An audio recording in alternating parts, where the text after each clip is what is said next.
लखनऊ की खबर है। लखनऊ के दिलकुशा ब्लॉक में पंजाब मेल को डीरेल करने की कोशिश की गई है। रेलवे ट्रैक पर 50 किलो का लोहे का चौखट रखा गया था। पायलट ने इमरजेंसी ब्रेक लगाकर हादसा टाल दिया। आरपीएफ ने मामले की जांच शुरू कर दी है।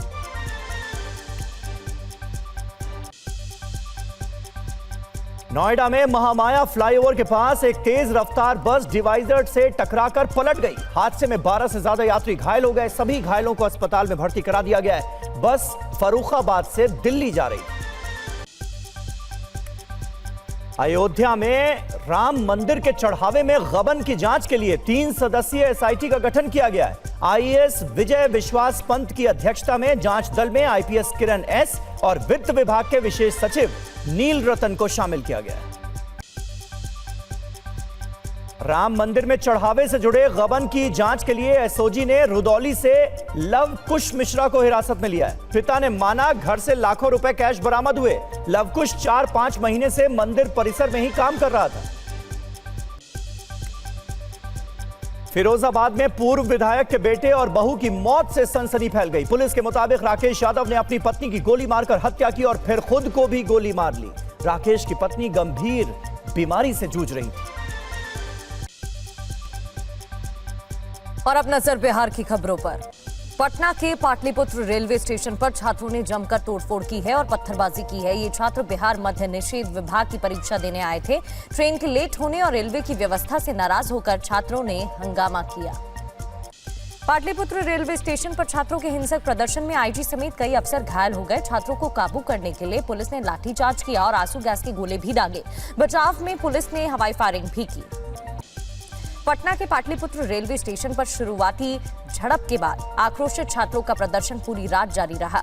पुलिस के बल प्रयोग करने से नाराज हजारों की संख्या में छात्रों ने ट्रैक पर बैठकर विरोध जताया। हालात को देखते हुए भारी पुलिस बल तैनात। बिहार के दरभंगा में बाइक शोरूम में मैनेजर फैज अहमद की हत्या के विरोध में घंटों प्रदर्शन किया गया। लोहे की रॉड से पीट कर फैज की हत्या कर दी गई थी। फिलहाल मामले में पुलिस ने एक अभियुक्त को गिरफ्तार किया है। पटना के दीघा में एक ज्वेलरी शॉप में 2 युवतियों ने दुकानदार पर पेपर स्प्रे छिड़ककर लूट की कोशिश की, लेकिन लोगों ने समझ के साथ इस कोशिश को नाकाम किया। दोनों में से एक नाबालिग को पकड़ लिया गया है, जबकि दूसरी फरार। और बिहार के बाद अब देखते हैं दिल्ली की खबरें। कालकाजी गोविंदपुरी फ्लाईओवर के पास एक रेस्टोरेंट में 3 कमर्शियल एलपीजी सिलेंडर फटने से बड़ा हादसा हो गया। फायर ब्रिगेड ने रेस्क्यू अभियान चलाकर बुजुर्ग महिला को सुरक्षित निकाला। घटना में किसी के हताहत होने की खबर नहीं।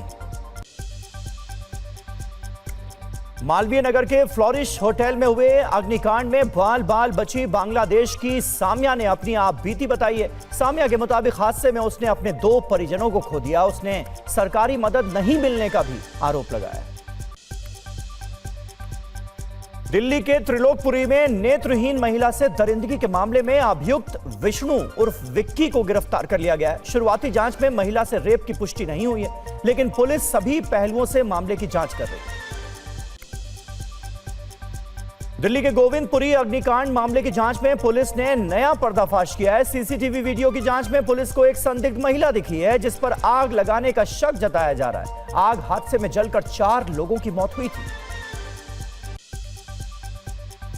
दिल्ली में मुख्यमंत्री रेखा गुप्ता की अगुवाई में आज 28 घाटों पर यमुना सफाई अभियान चल रहा है। दिल्ली सरकार के मंत्री, एनजीओज और वॉलंटियर्स की मदद से सारे घाटों पर एक साथ ये सफाई अभियान चलाया जा रहा है।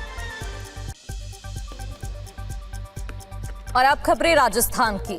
दौसा में आगरा बाईपास पर बस और ट्रक के बीच टक्कर से हादसे में 20 से ज्यादा लोग घायल हो गए। हादसे में घायल सभी की हालत खतरे से बाहर बताई जा रही है। पुलिस ने हादसे के कारणों की जांच शुरू कर दी है।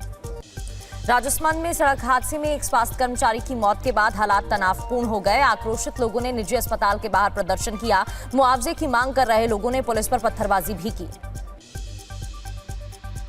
राजस्थान में मौसम का मिजाज बदल गया है। मौसम विभाग ने जयपुर, अजमेर सहित कई जिलों के लिए ऑरेंज अलर्ट जारी किया है। आंधी, बारिश और ओलावृष्टि की संभावना है। जयपुर में देर रात हुई बारिश से लोगों को भीषण गर्मी से राहत मिली है। जयपुर में मिलावट के खिलाफ चलाए जा रहे विशेष अभियान के तहत खाद्य सुरक्षा विभाग ने कड़ी कार्रवाई की है। इसमें 1300 किलो खाद्य सामग्री सीज कर 450 किलो एक्सपायरी सामान नष्ट किया गया। सीएम भजनलाल शर्मा ने प्रधानमंत्री मोदी के 12 साल के शासन को लेकर बयान दिया। कहा, केंद्र सरकार की योजनाओं ने गरीब, किसान, महिला और युवाओं के जीवन में बदलाव लाने का काम किया है। पीएम की अगुवाई में राजस्थान भी तेजी से विकास कर रहा है। और आइए अब देखते हैं पश्चिम बंगाल की खबरें। ममता बनर्जी के भतीजे और सांसद अभिषेक बनर्जी से आज सीआईडी फिर पूछताछ करेगी। कथित जाली हस्ताक्षर मामले में अभिषेक से पूछताछ के लिए सीआईडी ने चौथा समन जारी कर दिया है। इससे पहले भी अभिषेक बनर्जी से 6 घंटे पूछताछ हुई थी। कहा जा रहा है कि सीआईडी अभिषेक के जवाबों से संतुष्ट नहीं। आज टीएमसी के बागी सांसदों की बैठक होने जा रही है। मीटिंग में पश्चिम बंगाल के सीएम शुभेंदु अधिकारी भी मौजूद रहेंगे। इससे पहले कल भूपेंद्र यादव से तृणमूल कांग्रेस के वरिष्ठ सांसद सुदीप बंदोपाध्याय ने भी मुलाकात की थी। टीएमसी में चल रही उठापटक पर केंद्रीय मंत्री शांतनु ठाकुर ने कहा है कि आने वाले समय में टीएमसी पार्टी नहीं रहेगी। साथ ही आज टीएमसी के बागी विधायकों की होने वाली बैठक पर उन्होंने कहा कि ये लोग बीजेपी में शामिल होना चाहते हैं, लेकिन बीजेपी के दरवाजे इनके लिए अभी बंद हैं। तृणमूल कांग्रेस ने सायोनी घोष के खिलाफ बड़ा एक्शन लेते हुए टीएमसी यूथ के प्रेसिडेंट पद से उन्हें हटा दिया है। पार्टी ने बड़ा फेरबदल करते हुए अर्नब बनर्जी को टीएमसी युवा कांग्रेस का अध्यक्ष नियुक्त किया है, तो वहीं कुणाल घोष को उत्तरी कोलकाता का अध्यक्ष बनाया गया है। ममता बनर्जी समेत 5 टीएमसी नेताओं की मुश्किलें बढ़ गई हैं। सांसद काकोली घोष के बेटे ने टीएमसी के 5 नेताओं को लीगल नोटिस भेजा है, जिसमें ममता बनर्जी, महुआ मोइत्रा, कल्याण बनर्जी, सौगत राय और सोनाली गुहा को नोटिस दिया गया है।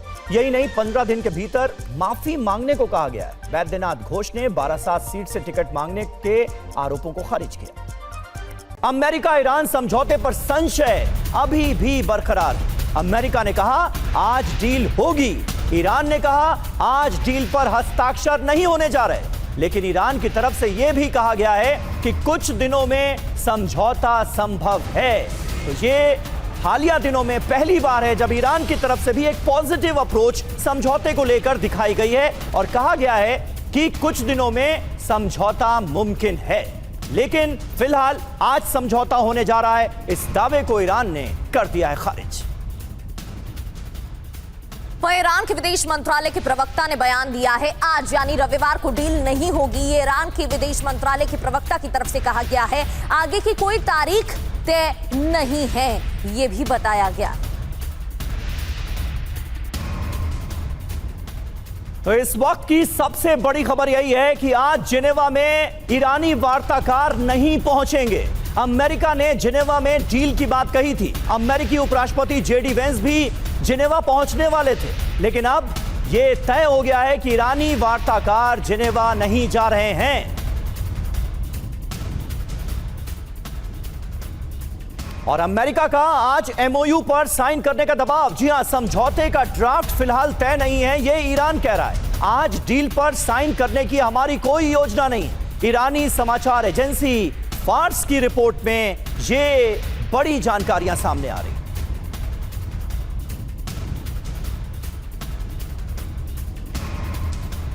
और आज डोनाल्ड ट्रंप का जन्मदिन है, अमेरिकी राष्ट्रपति का जन्मदिन। जेडी वेंस ने जन्मदिन का तोहफा देने की बात कही।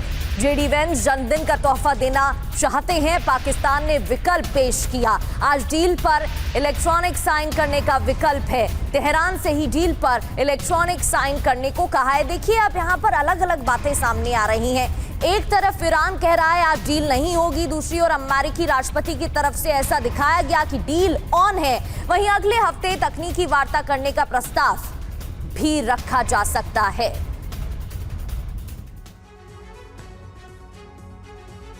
जी हां, तो कुल मिलाकर कंफ्यूजन ही कंफ्यूजन है। अमेरिका कह रहा है आज डील होगी, ईरान ने साफ कर दिया है कि अभी तो तारीख ही तय नहीं हुई है।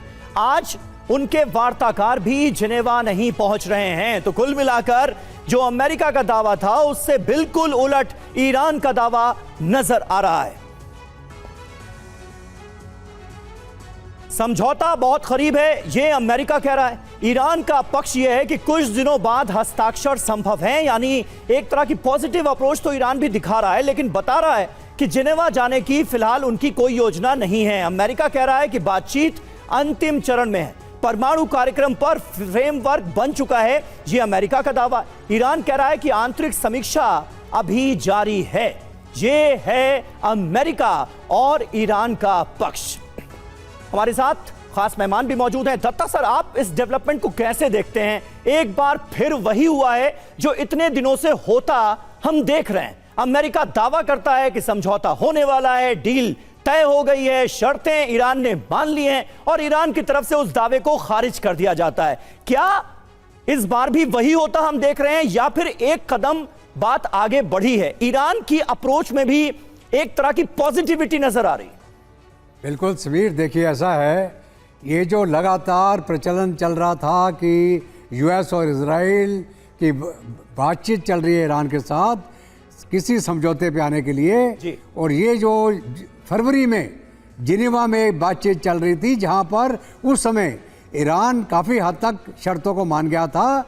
उसकी शर्त जो थी यूरेनियम इनरिचमेंट के ऊपर, वो 5 साल के लिए कैप करने को तैयार था, जबकि उस समय यूएस 20 साल का कैप मांग रहा था। लेकिन उस बातचीत के दौरान हमला कर दिया गया ईरान के ऊपर और वहाँ की पूरी लीडरशिप और आयतुल्लाह खमेनी साहब को मार दिया गया। तो उसके बाद ईरान बिल्कुल अमेरिका के ऊपर भरोसा नहीं करता और लगातार यही इनका जो हिस्ट्री अगर लेके चलें आप, आयतुल्लाह खमेनी भी बोलते थे कि कभी भी अमेरिका के ऊपर आप भरोसा मत करना। तो उसके बाद हमले शुरू हो गए, 40 दिन की जंग चली, उसके बाद सीज़ फायर हुआ, उसके बाद फिर हमले शुरू हुए, उसके बाद सीज़ फायर को एक्सटेंड किया गया। एक्सटेंड करने के बाद फिर बोला अपाची हेलीकॉप्टर गिर गया, फिर हमले चालू कर दिए। तो कहने का मतलब ये है कि ईरान अमेरिका के ऊपर बिल्कुल भरोसा नहीं करता है। और जहाँ तक ईरान का सवाल है, वो अपनी रेड लाइन से पीछे नहीं हट रहा है जी। उसने कहीं भी नहीं बोला कि वो जो समर्थित यूरेनियम है उसको सौंप देगा। हाँ। अभी ये जो एमओयू की बात चल रही है, ये कोई डील नहीं है, ये एमओयू है कि इस एमओयू के माध्यम से हम स्ट्रेट ऑफ हॉर्मुज़ को खोलेंगे, बातचीत उसके बाद चलेगी, उसके बाद फिर हम देखेंगे जब सिचुएशन नॉर्मल हो जाएगी, फिर हम जो संवर्धित यूरेनियम है जो दब गया पहाड़ के नीचे, जब जून के बमबारी हुई थी तब वो यूरेनियम अमेरिका के मुताबिक, ट्रंप के मुताबिक कि वो तो गड़ गया ज़मीन के अंदर, फिर हम उसको रिकवर करेंगे उसके मलबे को। तो कहने का मतलब ये है, एक फेस सेविंग का तरीका ढूंढ रहा था अमेरिका। ओ फ्रेम, मैं निकल जाऊं, इज्जत से निकल जाऊं, मेरी बदनामी ना हो। हार के निकल रहा है ईरान से अमेरिका। और ये जो था कि आज के दिन बर्थडे को प्रेजेंट मिलेगा, क्यों ईरान देगा बर्थडे प्रेजेंट ट्रंप को, जिसने उसके आयतुल्लाह खमेनी को मारा, उसकी लीडरशिप को मारा, जबरदस्ती ईरान के ऊपर एक जंग थोपी। तो कहने का मतलब ये है, जो डील है, ई सिग्नेचर की बात कर रहे थे जो पाकिस्तान के सो कॉल्ड प्रधानमंत्री, कोई ई सिग्नेचर भी नहीं होने वाला है। और ये जो प्रेजेंट आज मिलना था ट्रंप को, मेरे को लगता है वो आज प्रेजेंट नहीं मिलने वाला उसको। बिल्कुल, क्योंकि ईरान की तरफ से तो सर कहा जा रहा है कि अभी तक तो फाइनल कॉपी नहीं आई है प्रपोजल की, तो फिर कहां से डील हो जाएगी। और इसी को लेकर सवाल उठ रहे हैं, क्योंकि अलग अलग दावे दोनों तरफ से किए जा रहे हैं, तो फिर सहमति बनती दिख ही नहीं रही है।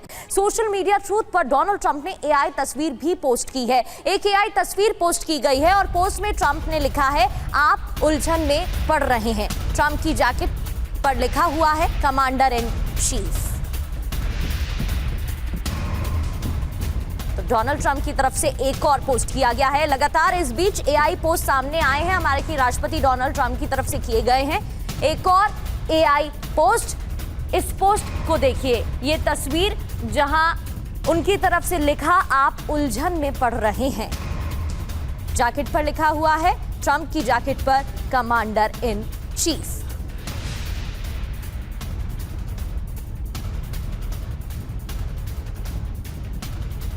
समझौते पर संकट, कई सवाल हैं, गुस्से में है डोनाल्ड ट्रंप। तस्वीर में क्या संदेश देने की कोशिश की गई है? तो तस्वीर में क्या है? युद्धपोत नजर आया, अमेरिका की नौसैनिक शक्ति दिखाने की कोशिश की है इस तस्वीर के जरिए। अब तस्वीर में लड़ाकू विमान भी दिख रहे हैं। क्या मैसेज देने की कोशिश? तुरंत सैन्य प्रतिक्रिया की क्षमता, यानी कि दबाव बना रहे हैं, धमकी भी दे रहे हैं।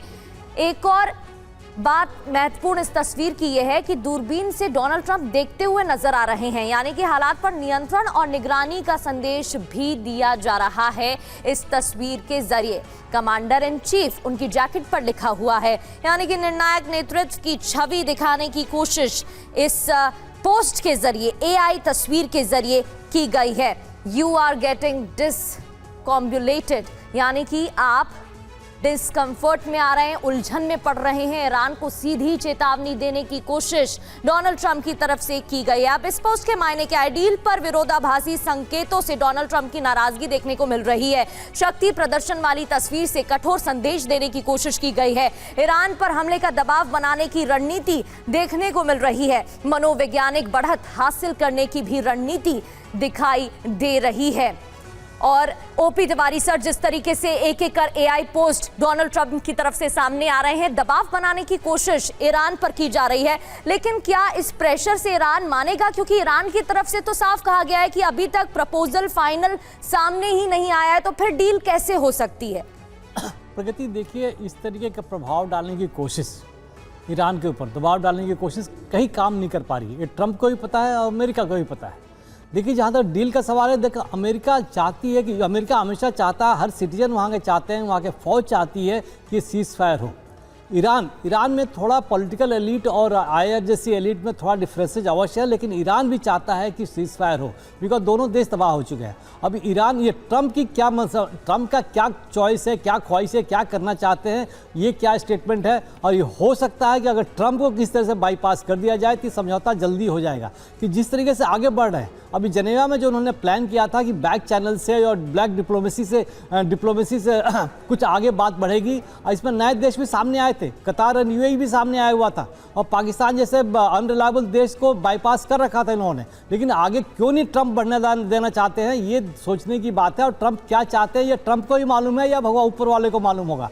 लेकिन जहाँ तक परेशानी है, अमेरिकन सिटीजन तो बिल्कुल ही परेशान है। उनको दबाव, उनको तो समझौता चाहिए, यूथ फायर चाहिए, क्योंकि ये लड़ाई अमेरिका की कभी थी नहीं, ये लड़ाई तो ट्रंप की थी। ये लड़ाई तो पिछले 40 साल से नेतन्याहू कोशिश कर रहे थे कि अमेरिका को किसी तरीके से ईरान के खिलाफ इन्वॉल्व करें। ये पहली बार ये सक्षम हुए, सफल हुए थे। उसके बाद कई बार सीज फायर हुए, जैसे दत्ता साहब कोशिश की गई थी, लेकिन उसके बावजूद भी ये वॉर नहीं रुका, अटैक करते रहे। मतलब ईरान तैयार है, ईरान की तबाही हो चुकी है। अब ये ट्रंप को ही बाईपास करना है। ट्रंप, देखिए, अमेरिकन सिटीजन, अमेरिकी जनता, अमेरिकन लोग, अमेरिकी फौज जब तक ट्रंप को बाईपास नहीं करेंगे, ट्रंप को इससे अलग नहीं करेंगे, तब तक ये समझौता नहीं हो पाएगा। क्योंकि ईरान तो जिस कंडीशन में है, जो इंडिकेशन दे चुका है कि वो इतना कमजोर नहीं है कि झुकेगा। और बराबरी, देखिए, अभी मौका वेट कर रहा है। ईरान ने चांस नहीं लिया। इनके युद्धपोत बहुत खड़े हैं, बहुत पास में है, और ईरान की मिसाइलों के रेंज में है। अगर सिचुएशन थोड़ी ज़्यादा खराब होती तो अटैक उधर भी होगा। अभी फिलहाल अटैक खाली अरेबियन नेशंस पे हो रहा है, जहाँ पर मिडिल ईस्ट में ही हो रहा है, जहाँ पर उनके बेसेस हैं। देखिए, पहले जॉर्डन का अटैक नहीं किया था, अब ईरान जॉर्डन को भी अटैक कर रहा है। सबसे ज़्यादा कुवैत को कर रहा है, कि कुवैत में इराकी अमेरिकन पॉपुलेशन 13,000 की पॉपुलेशन वहाँ बैठी हुई है मिलिट्री के रूप में। इस तरीके से अरेबियन देशों का प्रभाव, जो गल्फ कोऑपरेटिव काउंसिल है, जीसीसी, उनका रोल बहुत इंपॉर्टेंट है इस वॉर को सीज फायर में रोकने के लिए। ठीक बात है सर, और बड़ी हास्यास्पद बात है कि डोनाल्ड ट्रंप ये पोस्टर जारी कर रहे हैं, उसमें खुद को कमांडर इन चीफ तो दिखा रहे हैं, लेकिन ईरान के लिए लिख रहे हैं कि आप उलझन में हैं। जबकि सबसे ज्यादा अगर कोई आज की तारीख में उलझन में पड़ा हुआ नजर आ रहा है तो वो डोनाल्ड ट्रंप खुद हैं। ईरान में डील पर कट्टरपंथी भड़के हुए हैं, यह दावा किया जा रहा है। ईरान में विदेश मंत्रालय का घेराव किया गया है। ईरान के विदेश मंत्री अब्बास अराक्ची के खिलाफ जमकर नारेबाजी हुई। डील अमेरिका के सामने सरेंडर है, ये ईरान के कुछ कट्टरपंथी कह रहे हैं। अराक्ची ने ट्रंप के सामने घुटने टेके। देखिए, अराक्ची का विरोध शुरू हो गया है। ईरान में एक तबका है जो अब्बास अराक्ची का इस बात को लेकर विरोध कर रहा है कि कहीं अब्बास अराक्ची डील के दौरान अमेरिका के सामने सरेंडर ना कर दे।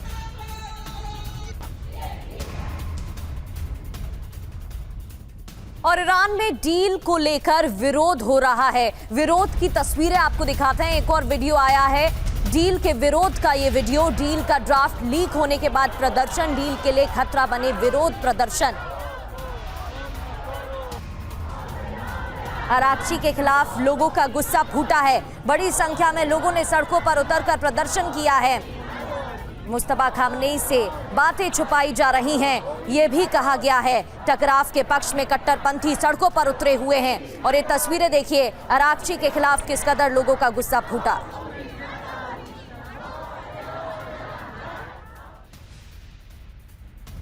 तो देखिए, दरअसल ईरान के एक कट्टरपंथी वर्ग को यह बात रास नहीं आ रही है कि अब्बास अराक्ची लगातार अमेरिका से बात कर रहे हैं और डील करना चाहते हैं। इनका मानना है कि डील होनी नहीं चाहिए, अमेरिका को मुंह तोड़ जवाब देना चाहिए। ईरान की सड़कों पर विरोध की एक और तस्वीर आपको दिखाते हैं। अराक्ची पर कमजोर डील करने का आरोप लगाया जा रहा है। अराक्ची को फांसी देने की मांग तक कर दी कुछ कट्टरपंथियों ने। यूरेनियम डील को सरेंडर मानते हैं कट्टरपंथी। डील विरोधी कंटेंट को सेंसर करने में प्रशासन जुटा हुआ है।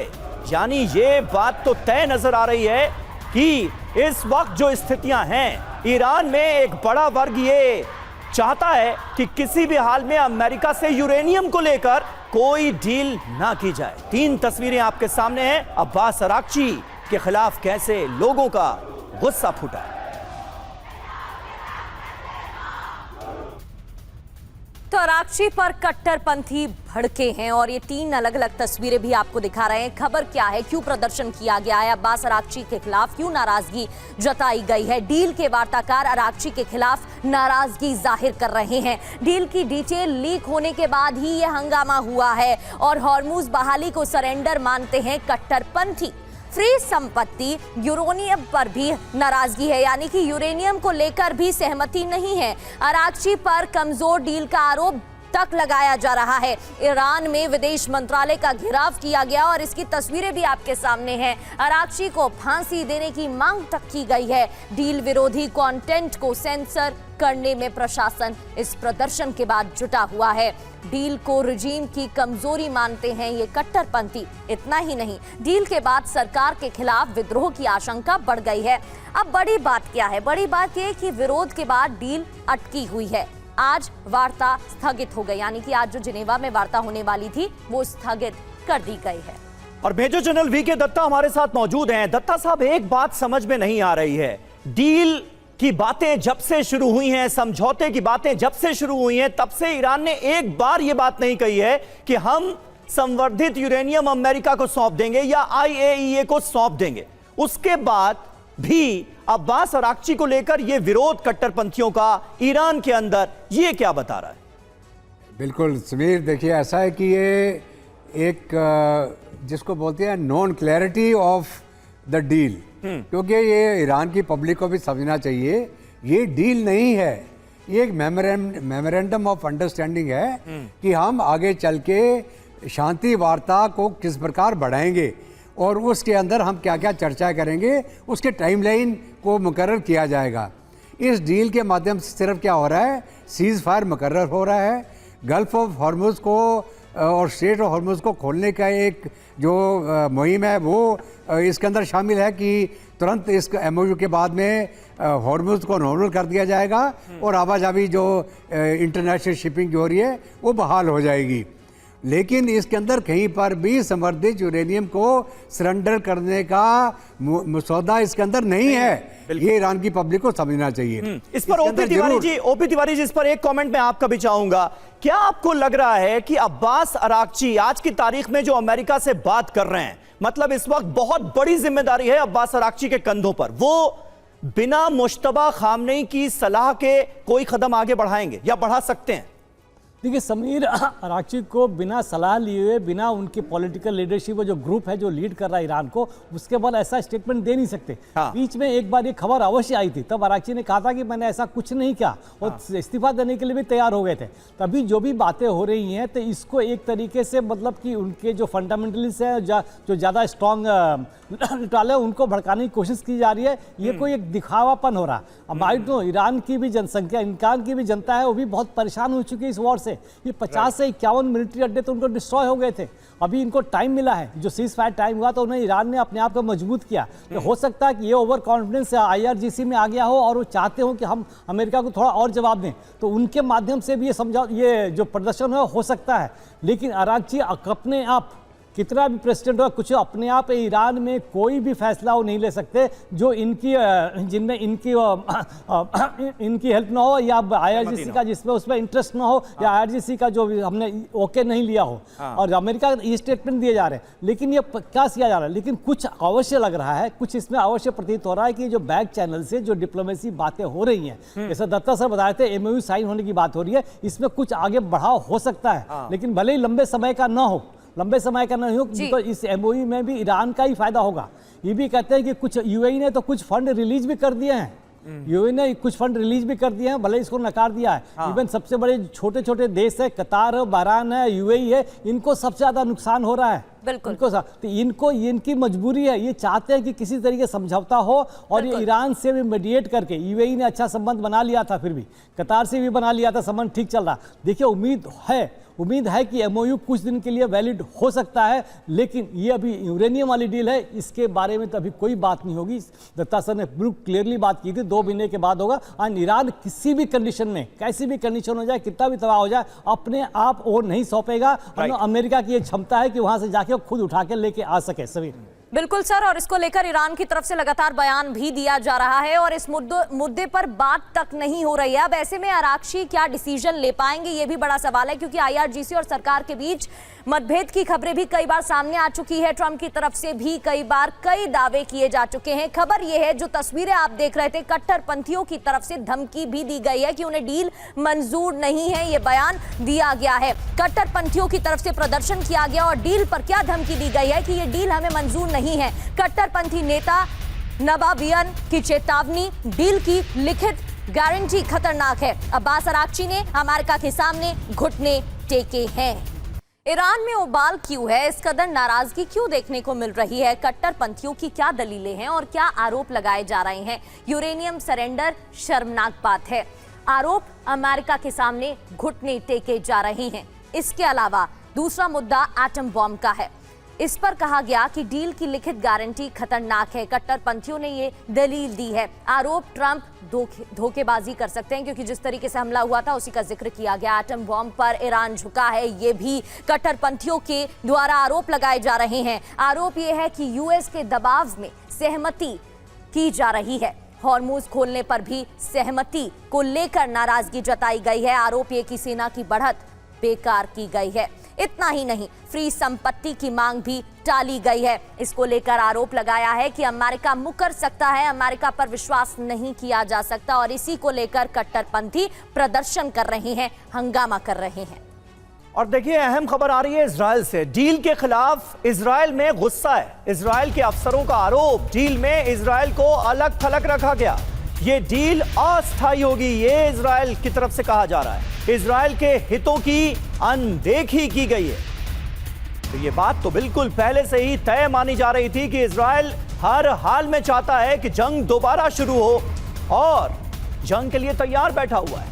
नहीं चाहता कि किसी भी कीमत पर समझौता हो, डील हो। और अब जब डील की बात आगे बढ़ रही है तो इजराइल ने कहा है कि हमारे हितों की अनदेखी की जा रही है, लिहाजा ये जो कोई भी डील होगी ईरान और अमेरिका के बीच, वो अस्थायी होगी। ट्रंप दगाबाज, इजराइल की नाराजगी। खबर क्या है, इजराइल डिफेंस फोर्स के अफसर भड़के हुए हैं। दरअसल डोनाल्ड ट्रंप ने हमारी पीठ में छुरा घोंपा है, ये आरोप लगाए जा रहे हैं, ऐसी बातें कही जा रही हैं। इजराइल के हितों की अनदेखी की जा रही है, ये भी कहा गया है। इजराइल की नहीं सुनी गई है। इस बीच डील इजराइल के खिलाफ हो रही है। ईरान से समझौता विफलता है। वाईनेट के हवाले से जानकारी, सवाल ये कि क्या नेतन्याहू को कंट्रोल करते हैं डोनाल्ड ट्रंप? क्या डील के लिए इजराइल को मजबूर किया गया है? ये भी सवाल उठ रहे हैं। दत्ता सर, इजराइल की तरफ से कल भी चेतावनी दी गई थी, चाहे कुछ भी हो जाए इजराइल की तरफ से कभी ऐसा नहीं होने दिया जाएगा कि ईरान के पास परमाणु हथियार हो। एक और बार ये चेतावनी दी गई है। तो क्या अमेरिका को भी इजराइल की तरफ से दिखाने की कोशिश की जा रही है कि अमेरिका चाहे कोई भी कदम उठा ले, अमेरिका चाहे डील करने की बात कर ले, लेकिन इजराइल अपने पक्ष पर जो बात कह रहा है उस पर अड़ा हुआ है? बिल्कुल, देखिए ऐसा है कि ये जो डील है, इसके अंदर जो बीच में चर्चा चल रही थी, ईरान ने बोला कि हम न्यूक्लियर बम नहीं बना रहे हैं, ना हम पहले बना रहे थे ना अब बना रहे हैं। हमारा जो न्यूक्लियर यूरेनियम समृद्ध यूरेनियम है वो पीसफुल पर्पस के लिए, मेडिकल पर्पस के लिए है और न्यूक्लियर पावर प्लांट्स के लिए है। और उसने ये भी एक क्लॉज डाला गया था कि हम ना बम बनाएंगे ना हम कहीं से खरीदेंगे। ये भी अमेरिका को डर था कि कहीं ये नॉर्थ कोरिया से या पाकिस्तान से ही बम ना खरीद लें। तो ईरान ने यह भी बोला कि हम बम भी नहीं खरीदेंगे ना बम बनाएंगे। अभी जहाँ तक इजराइल का सवाल है, इजराइल नहीं चाहता था कि अमेरिका इस जंग में से निकल जाए, और यहाँ पर अमेरिका की गर्दन फंसी हुई है। वो एक ऑफ फ्रॉम चाहता था कि इज्जत से मैं जंग से निकल जाऊँ। पूरी दुनिया के अंदर उथल पुथल मची है, पूरी दुनिया की जो इकॉनमी है उसके ऊपर असर हो रहा है, और इसके ऊपर थू थू किसके ऊपर हो रही है? ट्रंप के ऊपर, अमेरिका के ऊपर। तो ये अमेरिका निकलना चाह रहा है, इजराइल नहीं निकलना चाह रहा, और ईरान ये नहीं दिखाना चाह रहा कि वो अपने घुटने टिका दिए उसने अमेरिका के सामने। इसलिए जो कट्टरपंथी है इजराइल के अंदर, जो कट्टरपंथी है ईरान के अंदर, वो दोनों डील के खिलाफ हैं। इजराइल लगातार लेबनान के अंदर घुसा चला जा रहा है, ग्रेटर इजराइल की उसकी मुहिम चली हुई है, और अमेरिका को वो नहीं चाहेगा कि निकल जाए इसके अंदर से। उससे बोला अगर अमेरिका निकल भी जाएगा हम इस सीज़फायर को नहीं मानेंगे। बिल्कुल सही बात है। ईरान और इजराइल दोनों ही देशों से आज जो खबरें सामने आई हैं वो ये तो बता रही हैं कि दोनों ही देशों के कट्टरपंथी चाहते हैं कि जंग का सिलसिला अभी जारी रहे, डील और समझौते की बातों को पीछे रख दिया जाए। ईरान ने अपने यूरेनियम भंडार की सुरक्षा कई गुना बढ़ा दी है। इस बीच यूरेनियम तक पहुंचने वाली सुरंगों को ध्वस्त कर दिया गया है। प्रवेश द्वारों को चारों तरफ से बारूदी सुरंगों से घेरा गया है। ईरान को एनरिच्ड यूरेनियम के जब्त होने का डर है। CNN के हवाले से यह खबर सामने आ रही है। तो यूरेनियम की रक्षा का नया प्लान, ईरान ने यूरेनियम भंडार सील कर दिए हैं। सभी रास्ते जो कि इन यूरेनियम भंडारों की तरफ जाते हैं उन्हें ध्वस्त कर दिया गया है, ढहा दिया गया है। प्रवेश द्वारों के चारों ओर बारूदी सुरंगें बनाई गई। यूरेनियम तक पहुंचना लगभग असंभव कर दिया गया है। ईरान को यूरेनियम जब्त होने की आशंका है। CNN के हवाले से यह खबर सामने आ रही है। ईरान का यूरेनियम है कहां? फोर्डो में 60% तक यूरेनियम संवर्धन का यह प्रमुख केंद्र है। इसलिए अगर ऐसा कुछ होता है तो यह निशाने पर रहेगा। नातांज सबसे बड़ा संवर्धन कैंपस यहां पर है। इसके अलावा इस्फहान, जहां पर बीते दिनों कई बार हमले भी हुए हैं अमेरिका की तरफ से, यहां पर भी यूरेनियम भंडार मौजूद है। तो ईरान को डर इस बात का है कि कहीं संवर्धित यूरेनियम पर कब्जे की बड़ी कोशिशें अमेरिका शुरू ना कर दे।